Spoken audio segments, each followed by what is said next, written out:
First up, we have the Midwestern State Mustangs at the center up at the table, head coach Nelson Haggerty. To Coach Haggerty's left, we have Kevin Wagner, a 5'7" senior guard out of Lubbock. And to Coach Haggerty's right, we have Bretson McNeil, a 6'2" junior guard out of Minneapolis, Minnesota. So, Coach, just an opening statement, your thoughts on the game. Just what a great game. You know, if there's anybody that outside of our league, probably outside of the they would probably say the same thing in this region, that, you know, we've played each other so many times over these last couple of years in these big games. You know, it was definitely, you know, Metro. So it was just a defensive battle on both ends of the floor. Both teams guarding, playing really hard. You know, it was a lot of talk about our rebounding as a team, but I tell you, I mean, those guys are so big and so long up under the basket. They're a load to keep off the glass. So even when we felt like we, you know, we're guarding really well, I'm telling you, those guys were huge underneath, and they seemed like they always had a tip on the ball, or even the rebounds that we did get were tough ones. So, but our guys fought and we battled. You know, Bretson, you know, definitely made some big shots, you know, late in that game, and you know, but Kevin has been just so consistent for us. And is playing his best basketball right now. You know, 3 of 5 and 7 of 8 from the line. I mean, some huge points and some huge plays out of him. So just really proud of our guys. It's great, definitely, to get a win in the national tournament, and definitely how our guys played is just pretty special, you know, but we feel like we got a lot more left in the tank. We'll open it up. Questions from media from Midwestern State. Bretson, can you talk about your play where you drove down the left baseline and get the end one? What was your thought process, and had they closed your jumper down, you had to go? I got the mismatch on the big guy, and I thought I could beat him quickly to the rim with my feet. So on the attack, I just made the most aggressive play I can make, and the shot went through. I thought I was going to get called for a charge, but I got the ball up in time, so it was just grateful that it went in, and a big play at the right time. Well, actually, can you talk about what was hurt when you went down on that full speed layup, and then did you know you'd get back in the game?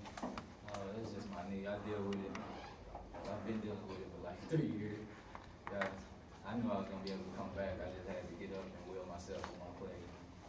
How fast did you want to put him back in against their We're trap? used to that happening. It's happened a lot, it seems like, this year.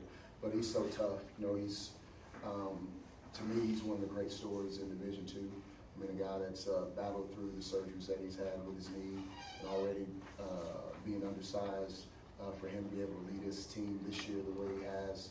He's playing the best basketball of his college career, and just happy for the success that he's having for us. So, you know, when he falls, I'm not quick to go chase him, because I know he's going to get right back up, and he'll let me know when he's ready to go back. And of course, he did it a little quickly, more quickly this time than he has in the past. So he's ready to play.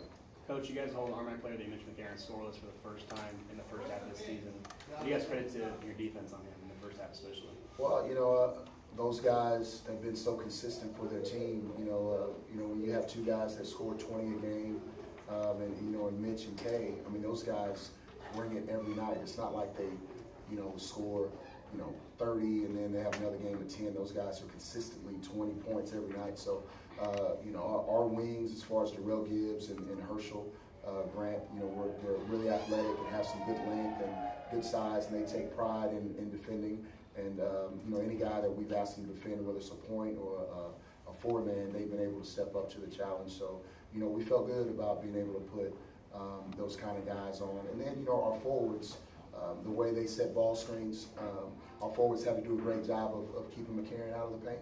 And so they slid their feet well, and the backside had to be great, so they couldn't take advantage of hitting that roll guy.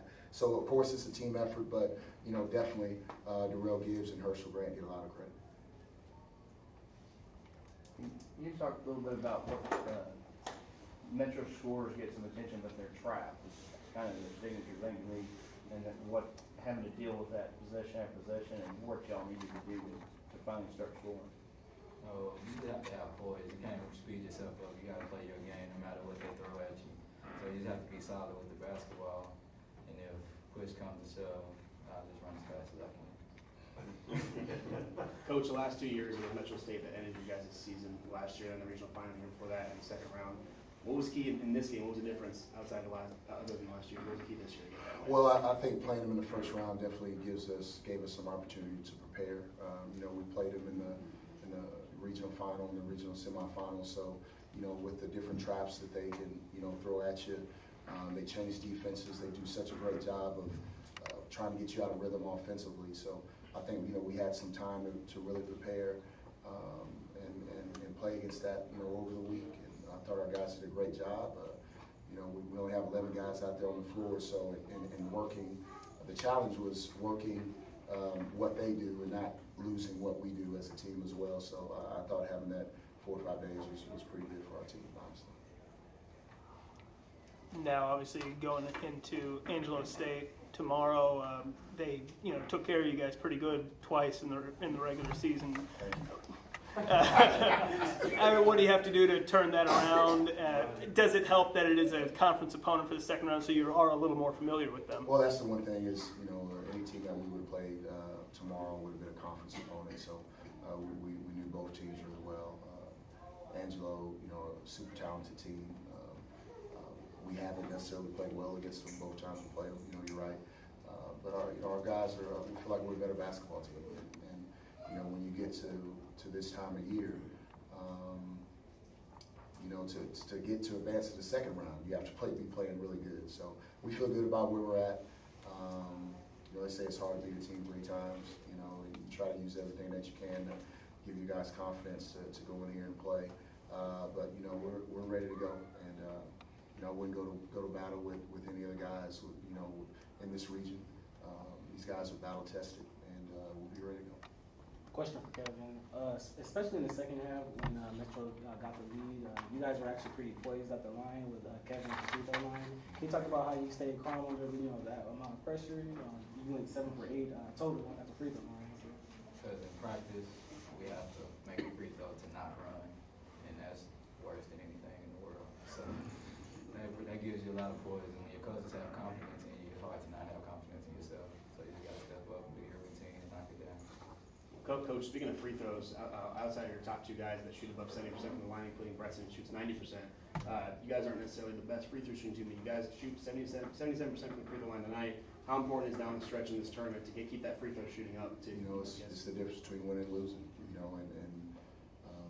Kevin's right. We try to do different things to try to get these guys to shoot free throws as game-like as possible. Try to make them count for something, whether it's running, whether it's whatever it is. So, but our guys know that. They know that it's important to make free throws, and I know we'll be focused on making the ones that matter. So Varian came back kind of as a key part of the rotation today. Absolutely. And foul trouble. Was some of it just what you were seeing that from him that you left him out there longer? Well, I thought our last game and watching over the film, I thought he played well, and I probably should have played him more. And I like to play our bench. I don't really want to play guys as hard as we're asking these guys to play. I don't want to play guys 35, 32 minutes a game. So I told him I was going to play him more, and if he had a great week, he needed to get prepared to play because we need him to play well. He shot the ball well. It's something that, as far as our forwards, he brings that to these group of forwards. We do a great job of pounding that ball inside, but when you have a forward that can shoot from the perimeter, they can open some things up. We know he's long and athletic and good guard, so I was happy to see him have the success tonight that he had, and he's going to play. He's going to play. One more question for the Mustangs. Bretson, when you're out there and you're just hitting, obviously you've had games like that this season and I'm sure before in your career, but just how much does the confidence sort of grow with each shot where it gives you the confidence where you just know you can just throw it up? Yeah, you do. You just kind of get into a zone where every shot feels the same, and you're comfortable with getting in the rhythm and just taking the shots that everyone trusts you to take, and my teammates trust me to take those. So when I get that opportunity, it's just you just kind of go with the flow. Play for your teammates, and they trust me, so I take that opportunity to make those shots and big play down the stretch. Bretson, Kevin, Coach Haggerty, congratulations. Thanks for your time. Best of luck tomorrow. Thanks.